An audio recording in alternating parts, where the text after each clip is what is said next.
Welcome into a digital edition of Daily Wager. I am Doug Kezirian alongside Joe Fortenbaugh and also Preston Johnson. So today we're going to talk about the eighth seed, the race for the eighth. Currently, Memphis has that spot. Blazers, Pelicans, Kings, all 3.5 games back with 8 regular season games to go. Now, it's going to be fun because the 8th and 9th place teams will have to play into the postseason for that 8th seed if the 9th place team is within 4 games. Now, it's kind of like the College World Series.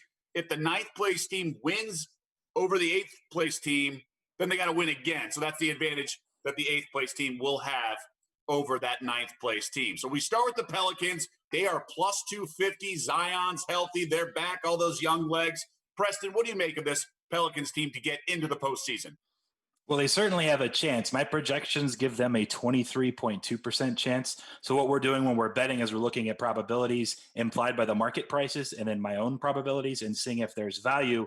When you're only getting plus 250, there just isn't enough for this to be a long-term profitable play. I understand the love because of Zion. On top of that, the metrics from the short time that he did play with them, they were one of the best lineups, especially that starting 5 when Zion was on the floor since he started with the Pelicans. So I understand where that's coming from. I understand they have the easiest schedule of all 22 of these teams in the playoff in this regular season, prior to the playoff, I should say.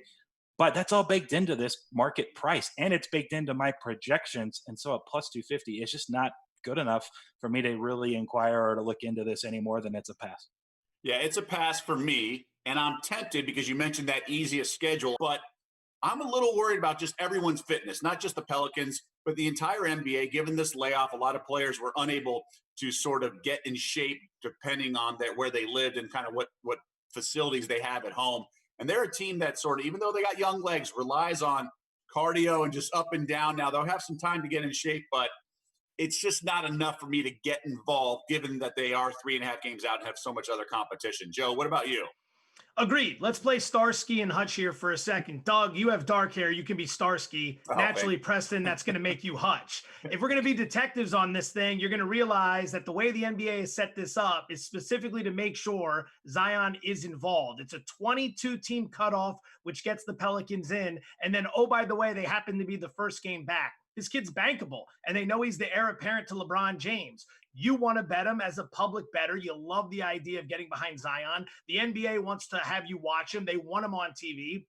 The bookmakers know you're coming. It's as simple as that. So Preston laid it out perfectly in the fact that this is all cooked into the price. You're not going to find any value anywhere whatsoever. And when you add Zion to the equation this season in just 19 games, they were 10-9.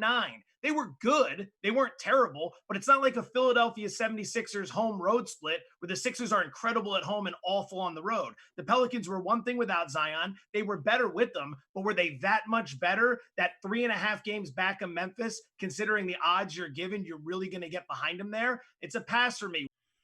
Let's check in on the Sacramento Kings, who are also 3.5 games back of the Grizzlies for that 8th playoff spot. Plus 1,100, 11-1 at Caesars to make the playoffs as that 8th seed. Joe, you're in NorCal. How do you feel about Sacto?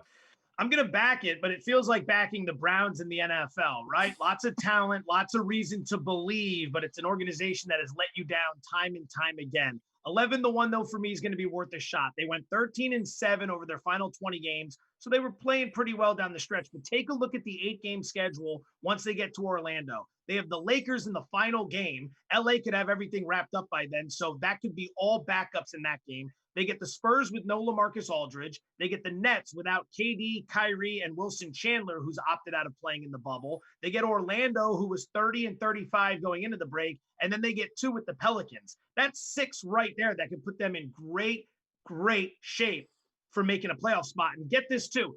It's not as obvious, but against the spread, against some really good teams this year, Lakers, Clippers, Raptors, Celtics, Nuggets, and Rockets, they were 9-4-1 against the spread.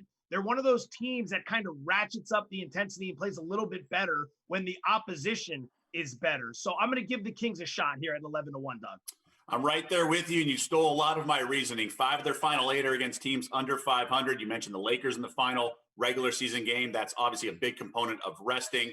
But to me, this comes down to where we are and what's going on, and that's the coronavirus. And for me, I would just never bet any chalk because there's such randomness to these positive tests due to asymptomatic situations. So given the randomness, you have a shot at 11-1 because the NBA is mandating a positive test means a player has to sit on the sidelines for 2 weeks without exercising. So at 11-1 in the mix and all the stuff you mentioned, I'm taking a piece of the Kings at 11-1.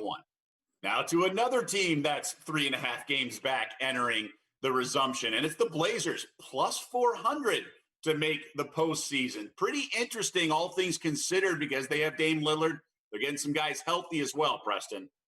I love them, and I already bet plus 450. I think plus 400 still value. I have them right up there with the Pelicans. I think they're going to make this playoff in the 8 spot 23% of the time. So now relative to the price, it's a bet that's going to be profitable long term. And I understand that Memphis has had the better season to this point, but you're giving me the best player. Let's throw like the projections and the algorithms out. Dame Lillard in a 2-game series, if they're to get that 9th spot against Memphis, Portland's winning those games, in my opinion. I don't think Lillard's ever letting them lose those games. You add Nurkic, who 2 years ago, before his injury, he'll be returning healthy. He was top 15 in the league in net rating, his real plus minus, his PIPM, his player impact plus minus. Like everything was great. He was one of the best players and most impactful players in the entire league. You bring back Zach Collins. Now, Trevor Ariza is going to be missed to some extent. He was shooting 40% from 3 for the Blazers this season after they acquired him from Sacramento.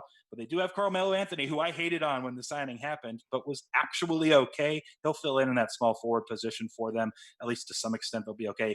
I think, again, the price, if they're similar in my projections as the Pelicans, 23% to get this 8 spot, but they're 4-1 or plus 450 out there, and the Pelicans are only plus 250, then I'm going to go with Portland. Yeah, I'm right there with you. This is the team I would pick with all things being equal. Nice. The Blazers at 4-1. You mentioned they're going to be healthy for the first time all season. Nurkic is back. Zach Collins is back. They've developed some of that bench as well. To your point, they're not going to have Ariza. But I like I said, there's such randomness. I'm not going to lay the chalk. So I'm going to grab the 4-1 for a team. As Bobby Bowden used to say, you don't need to be 1. You just need to be 2 to play in the championship game. In this case, you just need to be 9th place as long as you're within 4 games. So I'm going to take the Blazers at 4-1. Joe, who's your team in terms of like your favorite player? It's not sexy at all, and I don't love the price, right? But I would still play Memphis at minus 115 to grab the 8th spot. I think that as I was going through each and every possible situation here, the one thing I kept coming back to is, am I overthinking this? Am I overthinking it with Portland, who I think has a pretty tricky schedule compared to the other teams that are trying to get in here? The Kings at 11-1. It looks like good value, but at the same time, it's the Sacramento Kings. This is a 3.5 game lead for a Memphis team that against all these teams competing for the 8th seed, we're talking about Portland, New Orleans, Sacramento, Phoenix, San Antonio. They were 7-7 against them this year. They've had a good run against them. They get Milwaukee in the final game of the year. The Bucks have such a huge lead in the East. They won't have to be playing any of their starters down the stretch. They get the Spurs without Aldridge. 3.5 game lead. I'd still side with Memphis here. All right, so not sexy like you said, but you'll take the chalk there. Preston, what about you? What does your model say? It's the team that's most likely to get the 8 seed, and that's not really a surprise, but my probabilities are like 46%, just under 46%. And when you look at that and you're laying minus 115, you're going to need plus money for me to get behind this Memphis team getting that 8 spot. I agree with Joe, though. Odds are if they're in a 2-game series against whoever it may be, it's hard to lose 2 in a row unless you're playing Dame Lillard. I'm still with Portland. I got to go Trailblazers. Yep, that was my play as well. All right, we're against Joe on that one. Fellas, thanks so much. Just a reminder, big news of the NFL this week. Cam Newton headed to Foxborough to replace Tom Brady and join Bill Belichick. A lot of interesting discussions on that. There's been a domino effect in the betting world. We will discuss that later in the week and plenty of coverage on ESPN.com's Chalk page as well. Thanks for watching ESPN on YouTube. For live streaming, sports, and premium content, subscribe to ESPN+.